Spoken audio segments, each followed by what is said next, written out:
अस्सलाम वालेकुम नाज़रीन, आप देख रहे हैं नसीम ज़राइटेट। IMF के साथ हुकूमत की क्या बातचीत हुई, इस पर बात करेंगे।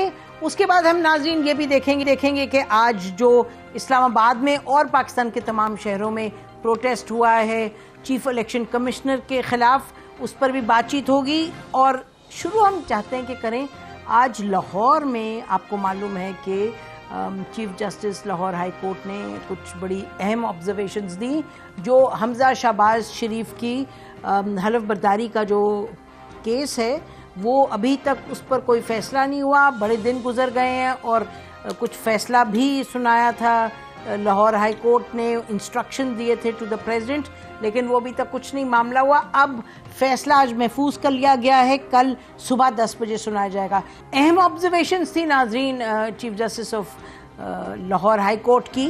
उन्होंने ये कहा कि कानून के साथ पिछले 25 दिनों से क्या हो रहा है, कितने अरसे तक बगैर वजीर आला के सूबा चल सकता है, फिर किस कानून के तहत गवर्नर ये इंक्वायरी करेगा कि इलेक्शन कैसे हुआ, डिप्टी स्पीकर प्रिजाइडिंग ऑफिसर था, कोई गली मोहल्ले का आदमी नहीं था। फिर उसके बाद ये सदर के हवाले से क्या कह रहे हैं। 3 दिन पहले अदालती हुक्म सदर को मौसूल हुआ, अब वो इस मामले को देखें। फिर ये कि इसका मतलब तो ये है कि सदर पहले सोए हुए थे, इस अदालत ने उन्हें जगाया। कोशिश की कि सदर को मुकम्मल एहतराम दिया जाए, लेकिन लगता है इन्हें ये बात पसंद नहीं आई। तो ये है नाजरीन आज जो chief justice Lahore high court की ऑब्जर्वेशंस थी। लगता है कुछ सख्ती फैसला कल आएगा, we shouldn't second guess, but clearly observation से ये लगता है। बहरहाल कल देखेंगे कि क्या फैसला आता है। जो भी सिलसिला है IMF में कुछ लोग जो इकोनॉमी को देख रहे हैं वो कहेंगे कोई मुस्बित वहाँ डेवलपमेंट्स हुए हैं। साथ साथ बहुत से सवाल हैं कि अगर ये पैसे बढ़ाए जा रहे हैं, साथ साथ ये भी कहा गया है कि जो सब्सिडीज़ दी हैं उनको विड्रॉ किया जाए, जो कमिटमेंट वर्ल्ड बैंक IMF से पहले किया था इमरान खान साहब की हुकूमत ने, जो पूरा नहीं कुछ किया क्योंकि सब्सिडी ज़्यादा वगैरह दे दी।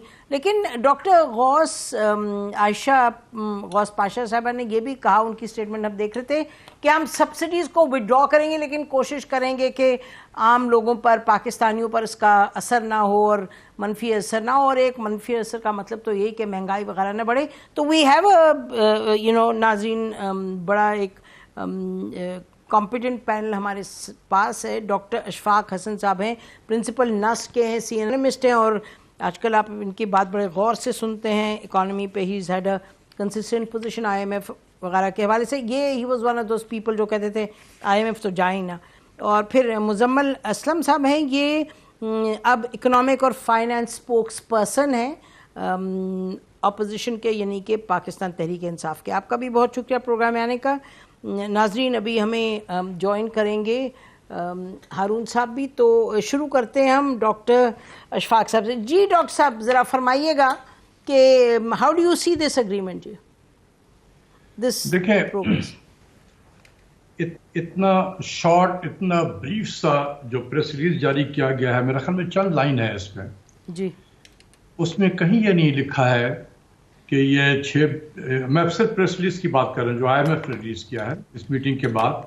उन्होंने सिर्फ ये कहा है कि ये अनफंडेड जो सब्सिडीज हैं, जिसको मैं सो कॉल्ड अनफंडेड कहता हूँ, अनफंडेड जो सब्सिडीज हैं, इसको ख़त्म करने के लिए अथॉरिटीज़ ने हमसे एग्री किया है। यानी कि पाकिस्तान की जो टीम गई थी उन्होंने उनके साथ एग्री किया है कि ये जो सब्सिडीज हम दे रहे हैं ये अनफंडेड है और इसको हम विड्रॉ करेंगे। एक ये लिखा है जी। दूसरा उसमें प्रेस रिलीज में लिखा हुआ है कि पाकिस्तानी अथॉरिटीज ने हमसे रिक्वेस्ट किया है कि आप इस प्रोग्राम को जून 2023 तक आप इसको एक्सटेंड करें।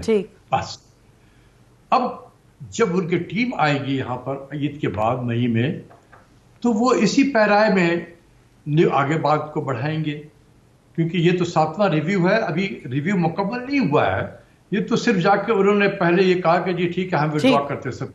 मेरा अपना ख्याल है कि जाने की भी जरूरत नहीं थी। ये तो ऑनलाइन भी मीटिंग में अगर हमने एग्री ही करना था कि हम अनफंडेड सब्सिडीज को खत्म करते हैं, कर देंगे, तो ये तो हम ऑनलाइन भी बातें कर सकते थे। इतनी टीम को लेके जाकर चंद लाइनों का प्रेस रिलीज जारी करना इसमें कोई खास बात है ही नहीं है, क्योंकि अब टीम जब आएगी तो जहां से 7th रिव्यू का सिलसिला मुनक़ता हुआ था वो वहीं से लेके आगे चलेंगे, और उसके बाद जब जाएंगे जाके फिर वो रिपोर्ट देंगे और फिर वो बोर्ड में जाएगा, तो फिर अगर बोर्ड ने अप्रूव कर दिया स्टाफ के रिकमेंडेशन को, तो फिर पाकिस्तान को $1 बिलियन मिलेगा, और फिर वो 8th रिव्यू के लिए टारगेट वगैरह बजट पे देकर जाएंगे। तो अभी तो बहुत कुछ बाकी है, इसमें कहीं ये नहीं लिखा हुआ है कि ये 6 बिलियन से हम 8 बिलियन स्केल अप कर देंगे प्रोग्राम को। और रिक्वेस्ट किया है पाकिस्तान ने, 1 साल नहीं है, क्योंकि ये प्रोग्राम जो है 39 मंथ्स का है, ये सितंबर 2022 में खत्म होना था, इसको मजीद 9 मंथ्स के लिए पाकिस्तान ने रिक्वेस्ट किया हुआ है। अभी ये एक्सेप्टेड नहीं है, वो आके इस पे निगोसिएशन होगी। तो ये मैं क्लैरिफाई कर देना चाहता हूँ, बहुत इसमें मिसपरसेप्शन था। तो अच्छा, तो आप ये फरमा रहे हैं कि नंबर 1 जो एक्स्ट्रा $2 बिलियन का जिक्र हो रहा है ये रिक्वेस्ट है, और जो इसको नहीं, पाकिस्तानी अथॉरिटीज ने $1 बिलियन का रिक्वेस्ट नहीं किया है, क्योंकि प्रेस रिलीज में ये लफ्ज नहीं लिखे हुए हैं। प्रेस रिलीज में जो लिखा हुआ है मैं सिर्फ वो बता रहा हूं कि Pakistani authorities has requested to extend this program till June 2023। That's it. तो फिर ये हमारे साथ हारून शरीफ साहब भी हैं जो प्रेस रिलीज खोल के देख लेना। जी बिल्कुल आप सही कह रहे हैं जी, बिल्कुल नहीं आप सही फरमा रहे हैं। हारून शरीफ साहब, जरा आप कुछ फरमा दें कि डॉक्टर साहब तो बड़ी उन्होंने अहम बात की, उन्होंने कहा ये जो तमाम आप बातें कर रहे हैं 2 साल के 1 साल की एक्सटेंशन की, बस उसका जिक्र है। जो $2 बिलियन की बात है, it doesn't seem to have been raised at least sufficiently के और सीरियसली इनफ के प्रेस रिलीज में आता। जी शुक्रिया। देखें, जो पाकिस्तान की इस वक्त निगोसिएशंस वहां पर चल रही थी वॉशिंगटन में, साइडलाइंस ऑफ एनुअल मीटिंग्स जो वर्ल्ड बैंक की होती हैं, वहां पर डिफरेंट सिनेरियोज डिस्कस होते हैं हमारी फाइनेंशियल रिक्वायरमेंट्स के मुताबिक। ये कोई एज सच कॉन्क्रीट नहीं होता, लेकिन ये मैं आपको कंफर्म कर सकता हूं कि पाकिस्तान ने एक्सटेंशन ना सिर्फ टाइम की डिस्कस की, बल्कि उसके अंदर वॉल्यूम ऑफ डिसबर्समेंट मनी बढ़ाने की भी बात की। अच्छा। अब एग्जैक्ट नंबर किस पर एग्रीमेंट होता है वो प्रायर एक्शंस की हमारी डिलीवरी के ऊपर और जो मिशन ने में आना है उसकी निगोसिएशन पे डिपेंड करेगा कि एक्चुअल पाकिस्तान की अब रिक्वायरमेंट बन क्या रही है और फंड जो है हमारे कोटा में से हमें क्या एलोकेट करने तो this is exactly what doctor Ishfaq Hasan sahab is saying. बिल्कुल। तो Muzammil, very quickly your take on this. अभी तो ये नहीं कि क्या कहीं पार्टी शुरू हुई, अभी तो गुफ्तगू शुरू हुई है, आगे तो बात बढ़ी कोई नहीं। देखें, टू टेक इट फर्दर, क्योंकि ये हुकूमत ने जनवरी में जब हम स्टेट बैंक का बिल पास करा रहे थे तो इन्होंने खुलेआम बोला था उस वक्त कि हम जो है IMF के प्रोग्राम को खत्म कर देंगे और स्टेट बैंक की खुद मुख्तारी जो है वापस ले लेंगे। तो ये जब वॉशिंगटन गए तो ये बड़े वीक नोट पे गए, और उसके बाद जब इन्होंने अपनी पोजीशन रखी सामने तो उन्होंने सिंपली इनको ये कहा है कि आप वापस जाएं, आप प्रायर एक्शन जैसे हारून शरीफ साहब और डॉक्टर साहब ने कहा, बिजली, तेल, गैस वगैरह पे करें, अगला बजट बनाएं। फिर हमारे यहाँ से एक नेथन उनके जो है जो प्रोग्राम के डायरेक्टर हैं वो पाकिस्तान आएंगे और वो देखेंगे और उसके बाद जो है फिर आगे पेशरफ्त होगी। अच्छा मुजम्मिल, एक मिनट स्टॉप राइट है, एक second Muzammil, let me ask you a question.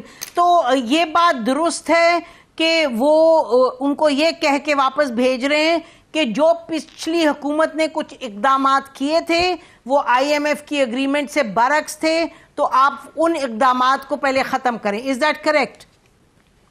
नहीं, देखिए मैं आपको बताता हूँ नसीम, हमने ना पिछले साल जुलाई से लेके जनवरी तक 14 दफा कंसेक्यूटिवली पेट्रोल की प्राइसेस बढ़ाई थी, 14 दफा। ठीक। और फिर इसके बाद यूक्रेन आया और यूक्रेन के हमने एक प्रिंसिपल कॉल ली कि ये जो वॉर में जो अभी जो प्राइस प्रीमियम आया है ये 3 से 4 महीने होगा, और हमने क्योंकि कंटिन्यूसली 14 दफा बढ़ाई है तो अभी हमें यहाँ पे रुकना चाहिए।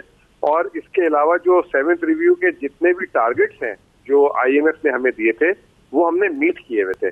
तो हमारी उनकी जो बहस आ गई थी वो आ गई थी ये पेट्रोल और बिजली की सब्सिडी पे बिल्कुल और एक ठीक। एमएनएसटी पे। बिल्कुल बिजली की सब्सिडी में उन्होंने एग्री किया हमसे कि आपने चले वो टारगेटेड दी है 700 यूनिट ठीक। वाली। उन्होंने हमें ये कहा था कि आप पेट्रोल को भी जो है वो कर दें, टारगेटेड कर दें।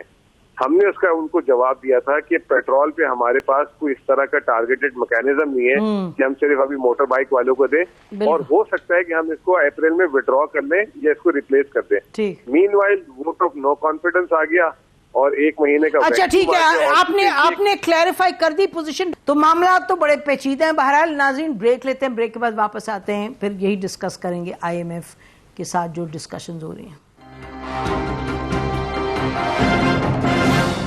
वेलकम बैक नाज़रीन। बात हम कर रहे हैं कि IMF के साथ वॉशिंगटन में जो डिस्कशंस हो रही हैं। डॉक्टर साहब, कमिंग टू यू नाउ, अब आप फरमाइएगा कि क्या ये बिल्कुल यकीनी बात है कि जब ये वापस आएंगे मिफ्ता इस्माइल साहब तो उनको पेट्रोल की कीमत बढ़ानी पड़ेगी? जैसे खुद मुजम्मिल कह रहे हैं सब्सिडी पे हमें कह रहा था IMF के इसको विड्रॉ करो बिजली के और इसकी सब्सिडी पे। तो आप क्या देखते हैं आने वाले दिनों में क्या इकदाम उठाने पड़ेंगे और कितने लाजिम और मलजूम हैं? ये सवाल मुझसे कर रही हैं आप ही से जी डॉक्टर साहब। अच्छा ठीक है, थैंक यू। देखिए, इसके 2 सूरतें हो सकती हैं। अगर IMF ने यह कहा है कि यह अनफंडेड है, जो मैं समझता हूं कि अनफंडेड नहीं था, लेकिन चूंकि उस वक्त उनका मूड नहीं था उस हुकूमत के साथ डील करने का, इसलिए उन्होंने कहा कि जब नई हुकूमत आएगी तो उससे डील करेंगे, ये कह के वो चले गए थे। तो अगर वो अनफंडेड है तो 2 सूरतें हैं, या तो आप इसके सब्सिडी को खत्म कर दें और पेट्रोल और बिजली की कीमत को आप बढ़ाएं।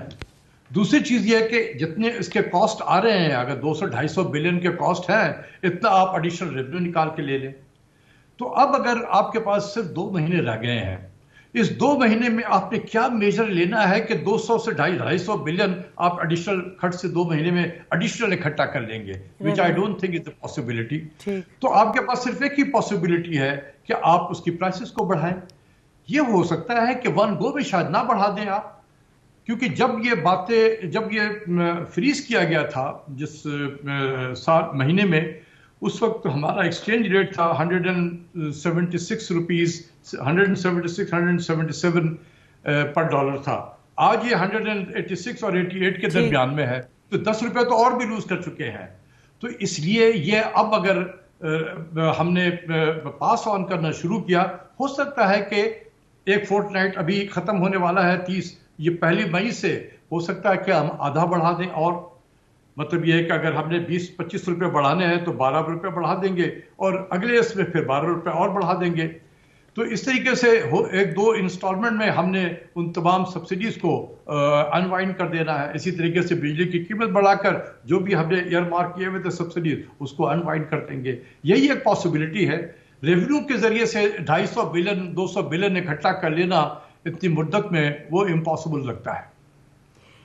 तो हारून, ये तो डॉक्टर साहब ने बड़ी एक क्लैरिटी के साथ बता दिया कि महंगाई तो और होगी। अच्छा, तो हुकूमत जो आई थी ये उसने तो कहा था कि भाई महंगाई का रोना जो कौम रो रही है उसको हम संभालने के लिए तो आ रहे हैं, हम इसका कुछ ना कुछ करेंगे।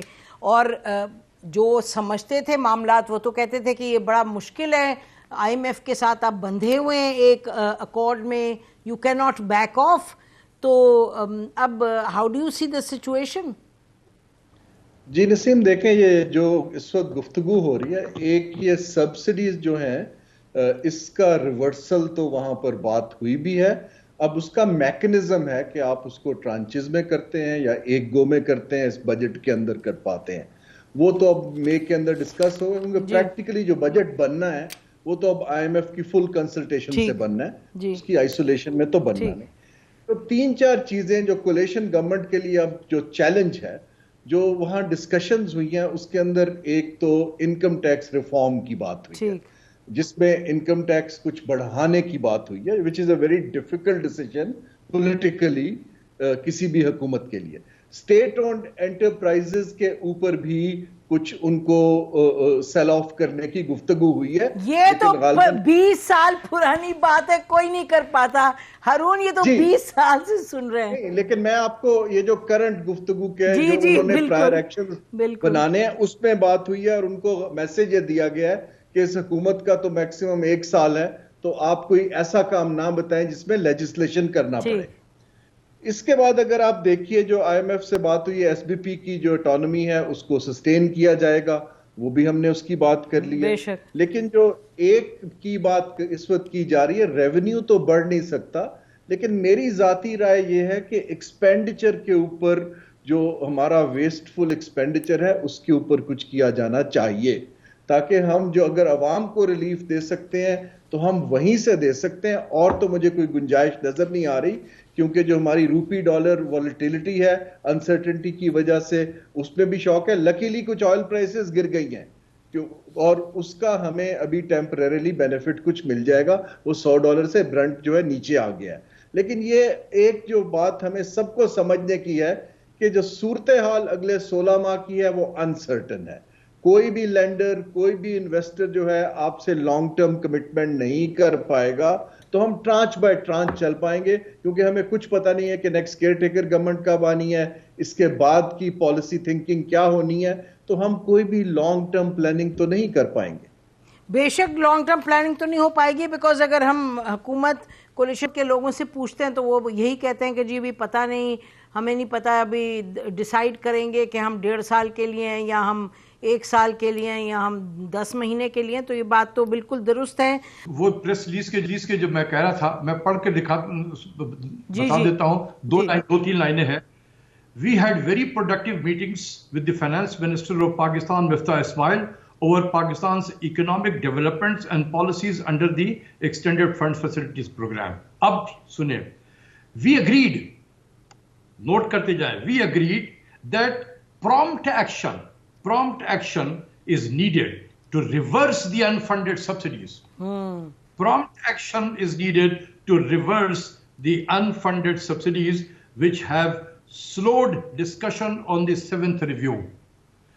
Based on the constructive discussion with the authorities in Washington, the IMF expect to field a mission to Pakistan in May to resume discussion over policies for completing the 7th review. वो जो 7th review पिछली हुकूमत के साथ चल रहा था, वो मुकम्मल नहीं हुआ है। वो टीम आएगी, दोबारा मुकम्मल करेगी, लेकिन इससे पहले क्विक एक्शन जो लेना है। उसके बाद मैं आखिरी बता दूं, the authorities have also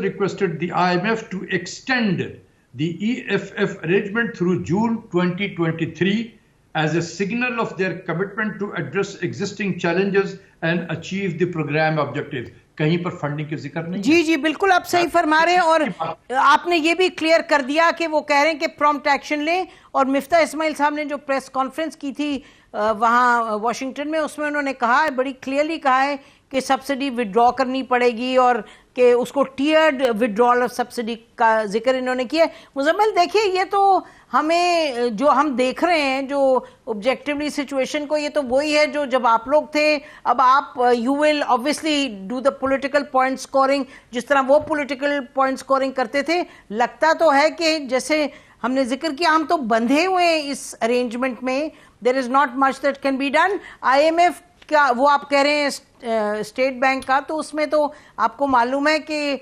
तकरीबन सबने उसकी ऑटोनॉमी पर वोट डाला था। इस्टेब्लिशमेंट ने भी उस वक्त कहा था कि मदद की थी कि भाई आए आके सब इसको वोट करें, क्योंकि अदरवाइज आपको IMF से सब्सिडी नहीं मिलेगी। तो मुजम्मिल, ये तो this is it's a situation जिसको आप nobody can expect to change it, right? देखिए, आपस की बात है, कल मिफ्ता इस्माइल ने अपनी एक मीडिया आपस की बात प्लस जो दुनिया सुन रही है क्या मिफ्ता इस्माइल ने? जी, आवाज आ रही है आपको? बिल्कुल आ रही है। हाँ जी, कल मिफ्ता इस्माइल ने लंदन से मीडिया टॉक में बोला है कि वो जो उन लोगों ने स्टेटमेंट दिया था, स्टेटमेंट की ऑटोनॉमी रिवर्स करने का, अभी उसको फिलहाल अफोर्ड नहीं कर सकते। हाँ बिल्कुल, I have seen that, absolutely. और उन्होंने कहा कि जब हम अगला इलेक्शन जीत कर आएंगे तो उस वक्त देखेंगे। तो इस वक्त जो है PDM में जो IMF से रिलेटेड जितनी भी उनकी डिमांड थी, उन्होंने विड्रॉ कर ली है। तो आई एम ग्लैड कि जो है ये रियलाइज कर दिया उन्होंने, क्योंकि इन्होंने हमारी जिंदगी बहुत मुश्किल की थी। जी बिल्कुल बिल्कुल, एब्सोल्युटली आप सही कह रहे हैं कि आपकी जिंदगी इन्होंने मुश्किल की थी, और उससे पहले जब आप लोग आए थे तो हमने आपकी जिंदगी मुश्किल की थी कि भाई आप लोग तो अपोजिशन में कुछ और कह रहे थे, हुकूमत में आगे कुछ और कह रहे हैं, but this is the way it is. बहरहाल नाज़रीन, डिफिकल्ट ये एक सिचुएशन है जो इकोनॉमिक सिचुएशन है, और जो हुकूमत ने कहा था महंगाई को ख़त्म करेंगे, देखते हैं क्या वो तरीक़े ढूंढते हैं जिससे कि वो महंगाई को कम करेंगे जो आम पाकिस्तानी शहरी। उसके लिए ब्रेक लेते हैं नाज़रीन, ब्रेक के बाद वापस आते हैं। Stay with us.